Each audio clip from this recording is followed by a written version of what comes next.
నమస్తే, welcome to 99 TV. మేఘాలయలో ISIS presence ఊహించగలరా?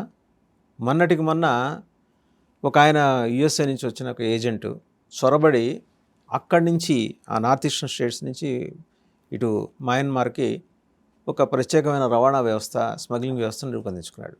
ఆయన మెయిన్ మోటో ఏంటంటే క్రిస్టియన్ స్టేట్ ఏర్పాటు చేయడం. తగుదనమ్మ అంటే ఇవాళ ఐసిస్ కూడా దిగింది. దీనికి పుణ్యం కట్టుకొని సరే ఈ కీర్తి ఘనత ఎవరు వాళ్ళ క్రెడిట్ ఖాతాలో వేసుకోవాలంటే, వాళ్ళ ఖాతాలో క్రెడిట్ వేసుకోవాలంటే అది none other than Mamata Banerjee గారు. ఆవిడ ఏం చేశారంటే లాస్ట్ ఎలక్షన్స్లో గ్యారో కౌన్సిల్ అక్కడ ఉంది, మేఘాలయకు independent autonomous council.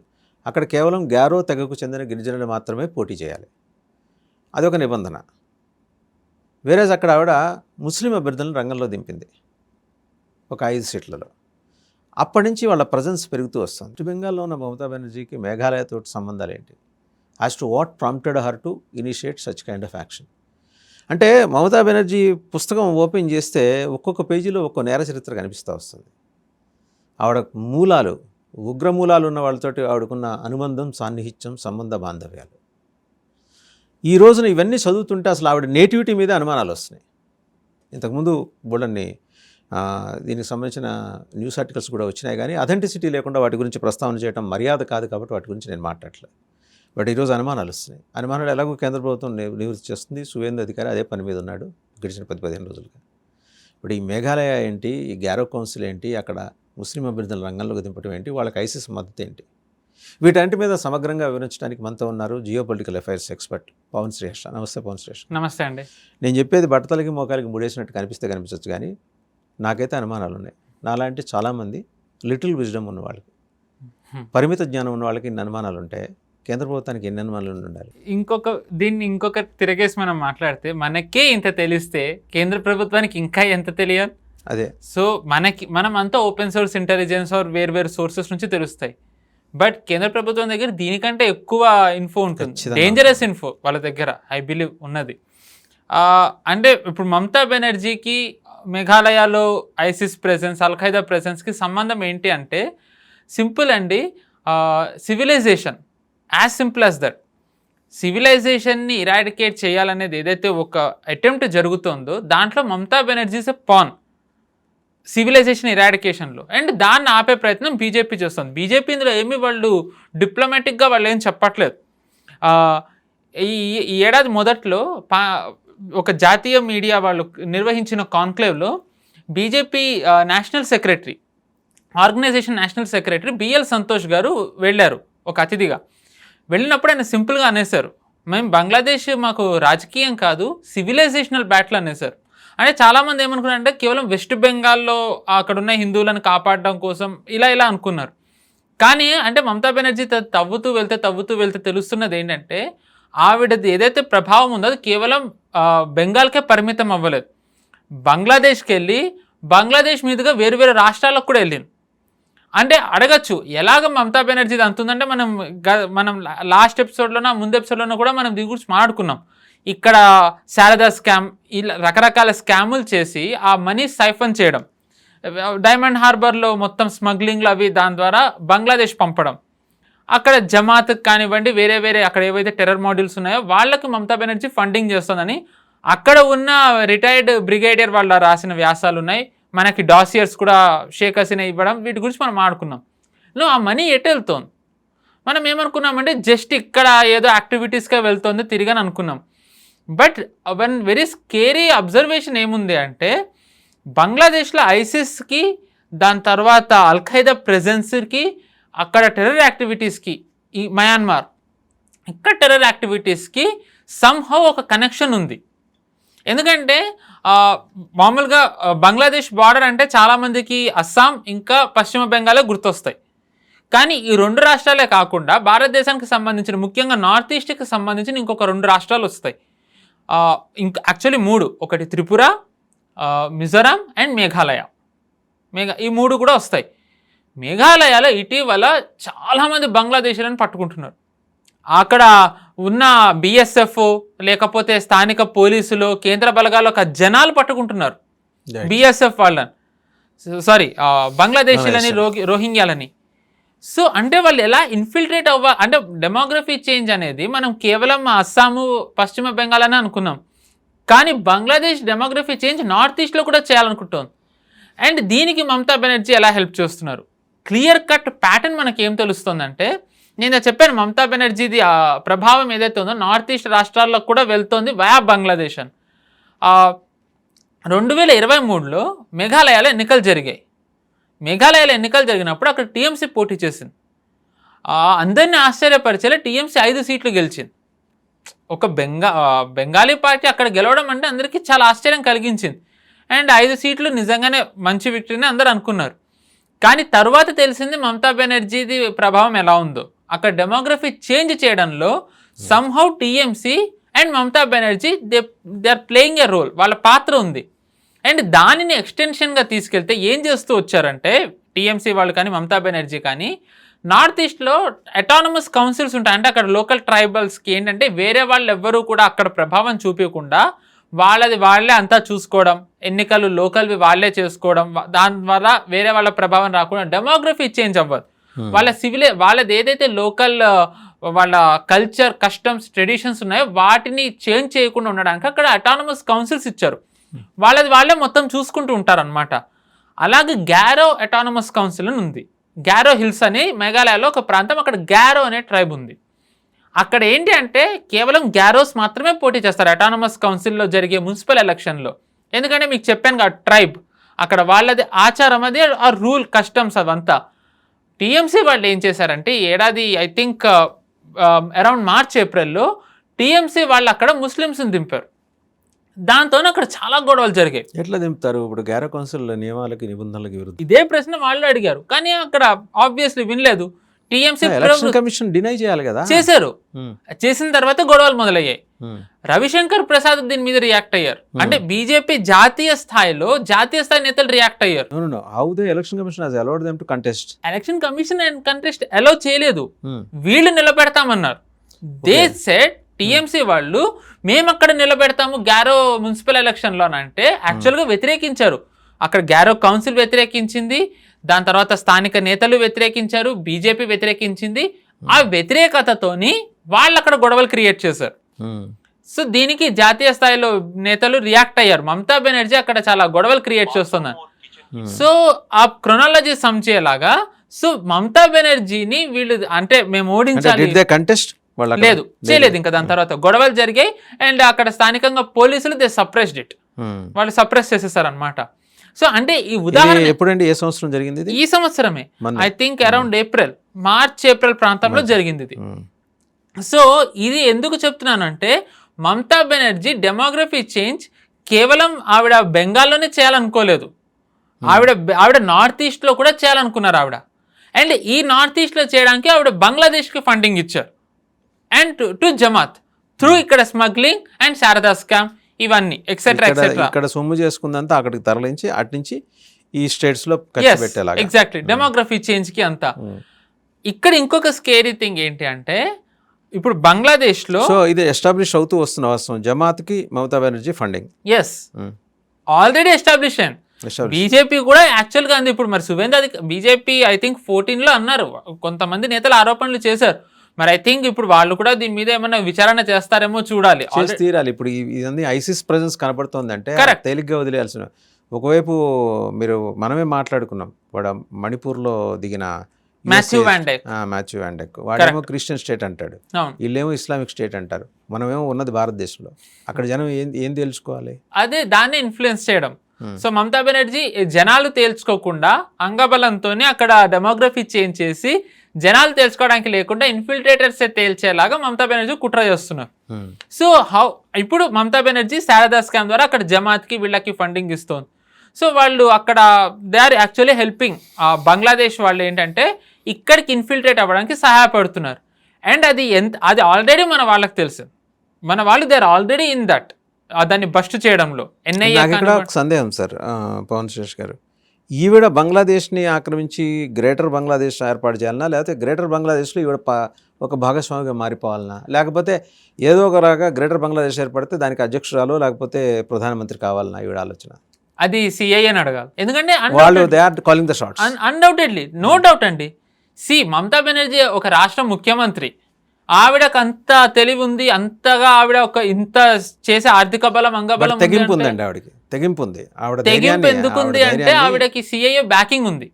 CIA backing ఉంది ఎంట్రీకి ముందే ఆవిడకి తెగింపు ఉందండి. మీకు గుర్తుండే ఉంటుంది, మీకు లోక్నాయక్ జయప్రకాష్ నారాయణ ఆ సమయంలో వెళ్ళినప్పుడు వెహికల్ ఎక్కేసి, ఆవిడ యూత్ కాంగ్రెస్ లీడర్ అనుకుంటాను ఆ సమయంలో, పెద్దవాళ్ళు చెప్తే తెలిసింది. కరెక్ట్, జీప్ బాయ్నెట్ ఎక్కి ఆయన ఆల్మోస్ట్ గల్లా పట్టుకోబోయిందట. అవును, లోక్నాయక్ జయప్రకాష్ మనందరికీ ఆరాధనీయుడు ఆయన. అలాంటి గొప్ప నాయకుడిని ఎమర్జెన్సీ సమయంలో ధిక్కరించి, ఇందిరాగాంధీని ధిక్కరించి దేశాన్ని ఏకతాటి మీద తీసుకొచ్చిన నాయకుడికి గల్లా పట్టుకోబోయింది అంటే తెగింపు అప్పటి నుంచే ఉంది ఆమెకు. I agree. సో మేబీ అదే హెల్ప్ అవుతుందేమో. ఎందుకంటే కమ్యూనిస్టులకి దాని తర్వాత మావోయిస్టులకి మధ్య సంబంధాలు తెలిసిందే.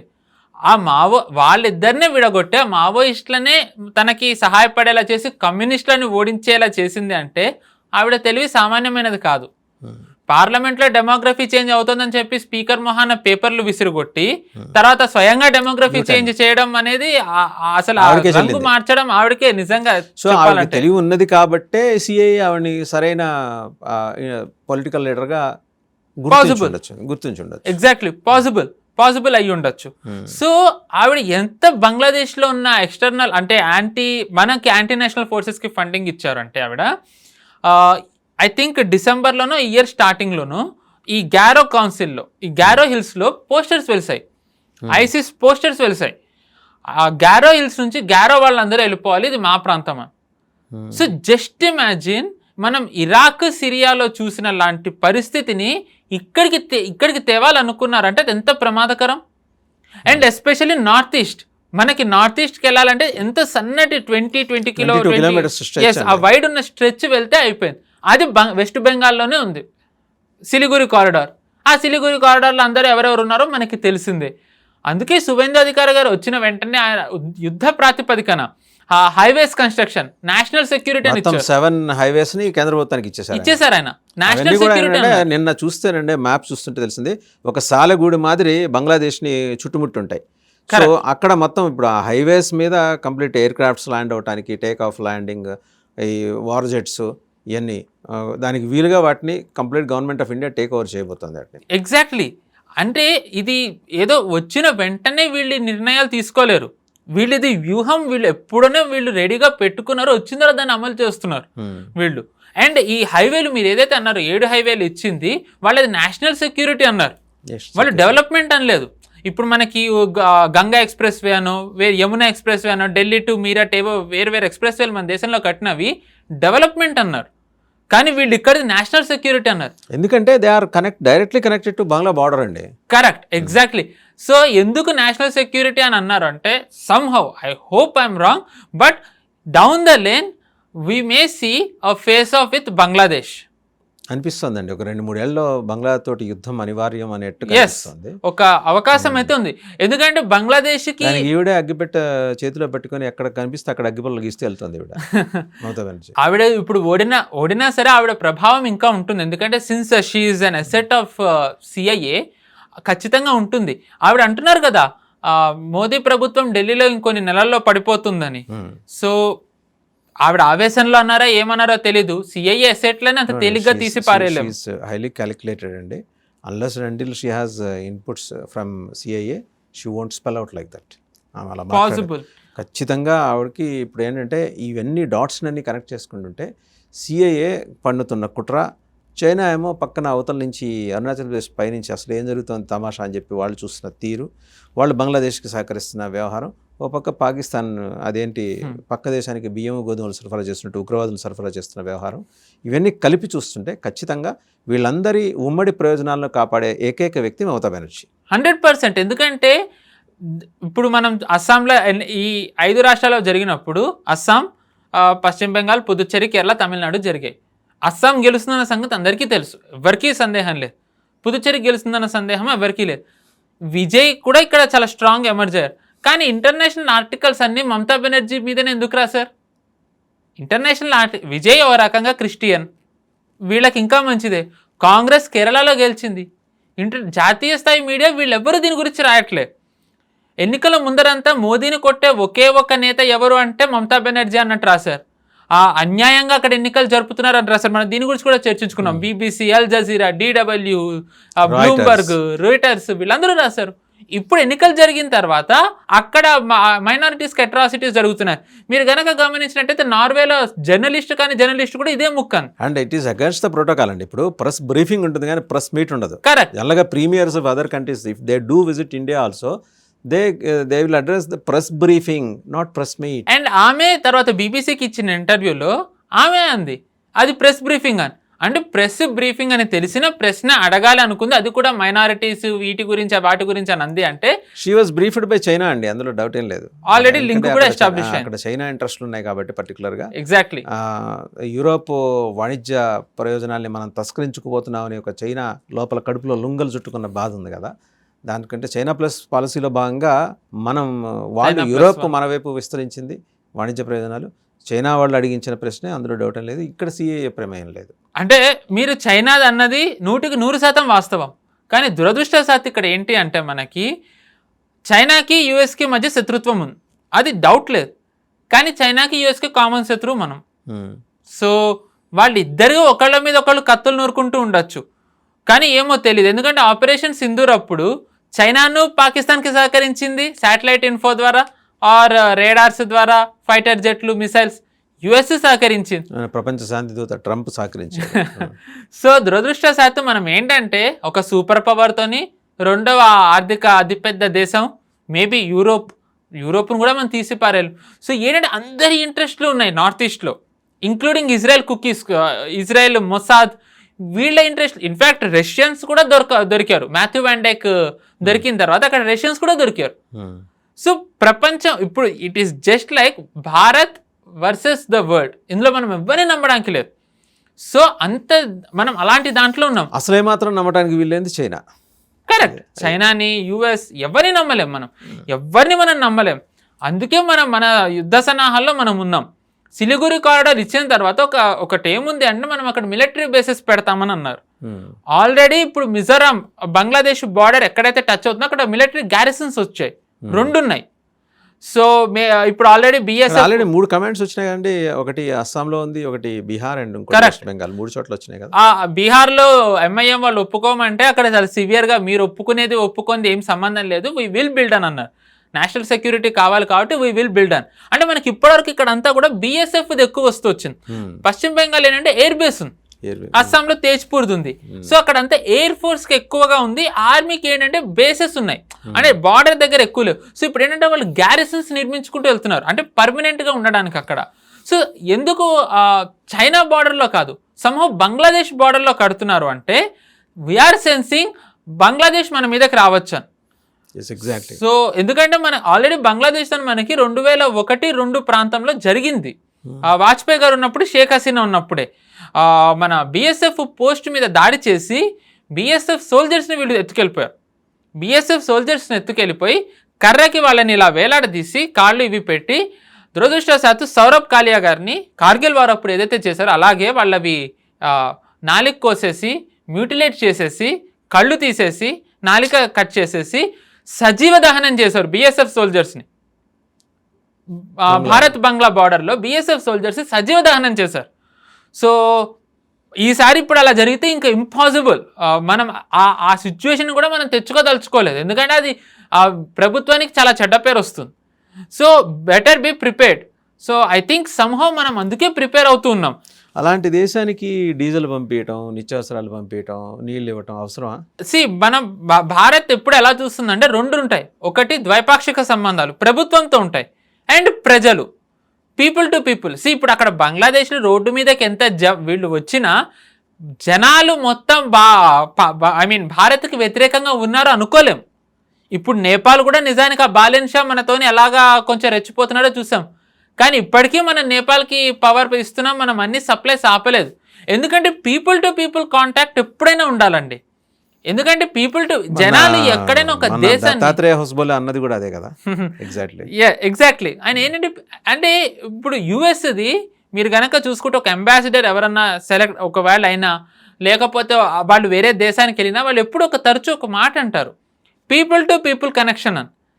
ఎందుకంటే ఒక దేశాన్ని ప్రభావితం చేయాలి అంటే ఇప్పుడు భారత్కి ఉదాహరణకి బంగ్లాదేశ్ ప్రజలు మన మీద పాజిటివ్తో ఉండాలా, నెగిటివ్తో ఉండాలా, అక్కడ ప్రభుత్వంతో పాజిటివ్గా ఉండాలా, నెగిటివ్గా ఉండాలా, అక్కడ వాళ్ళని ఇన్ఫ్లుయెన్స్ చేయాలంటే పీపుల్ టు పీపుల్ రిలేషన్స్ ఎప్పుడు చెడిపోకూడదు. అవును, పీపుల్ టు పీపుల్ రిలేషన్స్ ఎప్పుడు చెడిపోకూడదు. సో అందుకనే మనం అక్కడ జనాలకి మనం అన్ని ఏవైతే మన ద్వారా వెళ్ళాలో మనం వాటిని ఎక్కడ అంతరాయం కలిగించకుండా ఆపుతున్నాం. ఈవెన్ యూనిస్ ఉన్నప్పుడు కూడా డౌన్ ద లేన్ ఇప్పుడు మనకి ఏమన్నా ఫేస్ ఆఫ్ అవ్వకూడదు. ఇన్ కేస్ ఒకవేళ వచ్చినా మనకి ఏముంటుంది అంతర్జాతీయంగా చెప్పడానికి మేమేం చేయలేదు. కష్టకాలంలో ఉన్నప్పుడు, క్రైసిస్లో ఉన్నప్పుడు కూడా మా క్రైసిస్ ఉన్నా మేము వాటికి ఏమీ సప్లైస్ ఆపలేదు. No they provoked us. So now we have to take an action. So మనకేంటంటే సేఫ్ సైడ్ ఉండడానికి మనకి diplomatically and politically and in any way మనం సేఫ్ జోన్లో ఉంటాం. సో అందుకనే మనం వాళ్ళకి సప్లైస్ పంపిస్తున్నాం. But Bangladesh is Bangladesh. Al Qaeda presence పెంచుతోంది అక్కడ, ఐసిస్ ప్రెజెన్స్ పెంచుతోంది, జైష్ వాళ్ళకి అక్కడ బేసెస్ వచ్చాయి, లష్కర్ వాళ్ళకి బేసెస్ వచ్చాయి, ఐఎస్ఐకిను బంగ్లాదేశ్ కౌంటర్ ఐఎస్ఐ ఈక్వల్ ఎవరైతే వాళ్ళ ఇంటెలిజెన్స్ ఉంటారో వాళ్ళు తరచూ మీటింగులు చేసుకుంటున్నారు. ఇటీవల ఎన్ఐఏ మేఘాలయలో అల్ఖైదా లింక్ని బస్ట్ చేశారు. అల్ఖైదా వాళ్ళు త్రిపురలోనూ అక్కడ ఉంటున్నారు. బంగ్లాదేశీలకి వాళ్ళని ఇక్కడ బస చేయడానికి వాళ్ళు అక్కడ అల్ఖైదా హెల్ప్ చేస్తుంది. సో మనం ఏంటంటే మనం ఎన్ని బ్రేక్ చేయాలో అన్నీ చేస్తున్నాం geopolitically. But down the lane war అంటామా లేకపోతే యుద్ధం అంటామా అవి గనక వచ్చినట్టయితే అది మన చేతుల్లో ఉండదు. So we have to be prepared. ఎందుకంటే సిలిగురి కారిడార్ మీకు ఇందాకే చెప్పాను 20 to 25 కిలోమీటర్స్ రేంజ్ ఉన్నది. సో మనం ఇంకోటి చాలా ప్రమాదకరమైంది, అక్కడ ఉన్న మిలిటరీ బేస్ చూసారు అక్కడ లాల్ మునీర్ హట్ లో దే ఆర్ బిల్డింగ్ ఆల్మోస్ట్ పేరు చెప్తున్న మిలిటరీ ఎయిర్పోర్ట్ అంటున్నారు కానీ అది చైనా వాడు కడుతున్నాడు, పాకిస్తాన్ వాడు కాంట్రాక్టర్. అవును, దాన్ని ఆనుకొని చుట్టూ 10-20 కిలోమీటర్స్లో టెర్రరిజం యూనివర్సిటీ వస్తుంది. ఎందుకంటే ఇక్కడ మనం డిస్మాంటిల్ బహవల్పూర్లో డిస్మాంటిల్ చేసిన దరిమిలా ఇక్కడి నుంచి ఉగ్రవాదుల్ని అక్కడికి ట్రాన్స్ఫర్ చేసింది. మీరు అన్నది 100% రైట్. అక్కడ ఒక యూనివర్సిటీ సెటప్ చేస్తున్నారు వాళ్ళు. అంటే యూనివర్సిటీ మనం పాజిటివ్ వేలో నేను చెప్పట్లా. ఇప్పుడు టెర్రరిజంలో ఉన్న అన్ని మాడ్యూల్స్కి సంబంధించి నిష్ణాతులైన వాళ్ళందరినీ హెడ్ చోడీలుగా పెడుతూ అక్కడ ఒక చక్కటి యూనివర్సిటీ ఉగ్రవాద శిక్షణ విశ్వవిద్యాలయం, ప్రపంచానికి ఇక్కడి నుంచి ఉగ్రవాదులు సరఫరా చేయబడును అనే స్కీమ్ కింద చేస్తున్నారు. ఈ లాల్ మునీర్ హట్టు మనం జియోగ్రాఫికల్గా చూస్తే అండి ఇట్స్ మనం దానికన్నా కింద ఉంటుంది సిలిగురి. అక్కడి నుంచి చూస్తే సిలిగురి అందుబాటులో ఉంటుంది. అందుకని ఇప్పుడు ఈ మిలిటరీ కమాండ్స్ కానీ లేదా ఇతరత్ర ఈ వ్యవస్థలు కానీ ఏర్పాటు చేయడం. మీరు అన్నది 100% కరెక్ట్.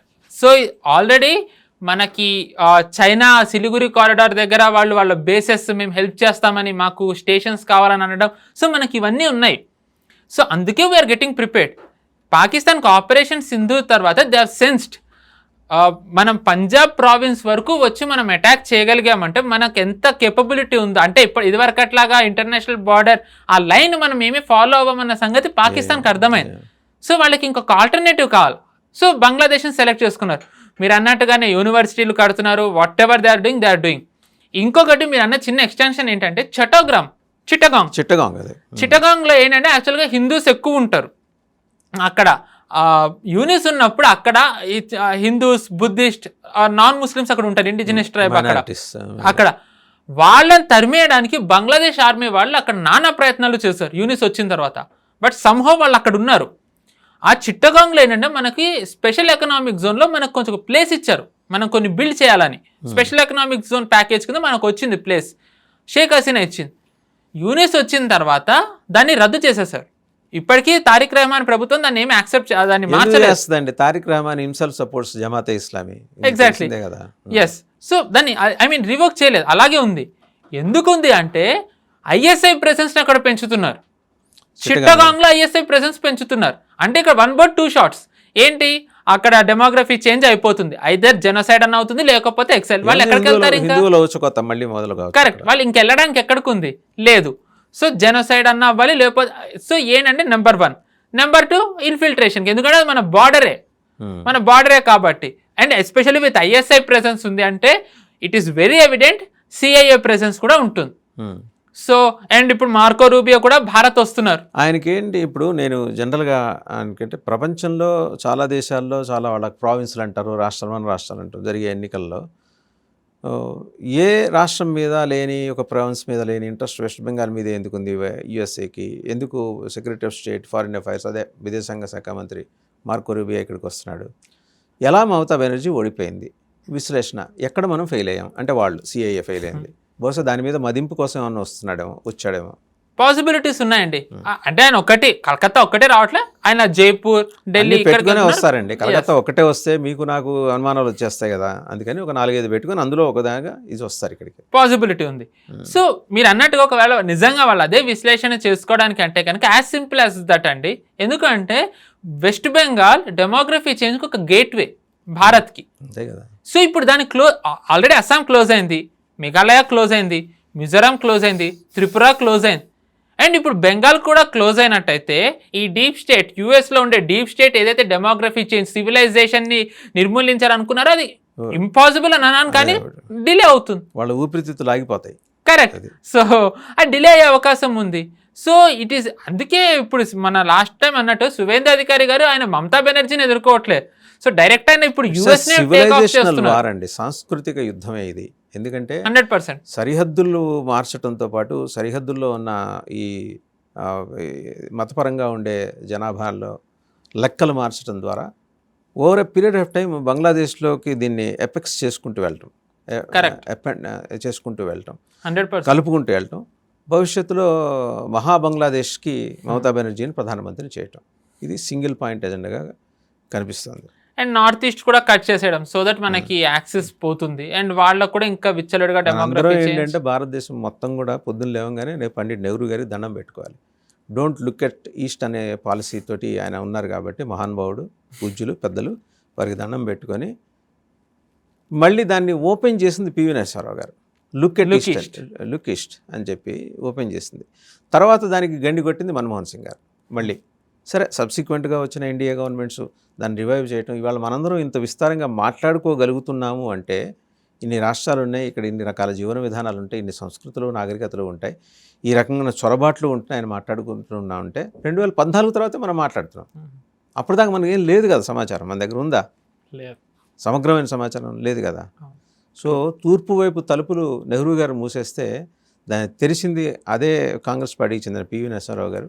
స్ట్రెంగ్తన్ చేసుకుంటూ వచ్చి ఇది మన దేశం, మన బార్డర్, మన హద్దులు, మన సరిహద్దులు రక్షించుకోవాలని చెప్తున్నది ఎన్డీఏ గవర్నమెంట్. ట్రూ అండి, ఓవరాల్గా 100%. Let's hope will win this civilization battle. Right. Thank you Pavan Shresh గారు. సో చూసాం కదండి, అంటే నార్త్ ఈస్ట్ అంటే మనకందరికీ ఏంటంటే చిన్న చిన్న ముక్కలుగా ఉన్న 7 ముక్కలు కలిపి ఒక 7 సిస్టర్స్ ది ఈస్ట్ అనుకుంటాం.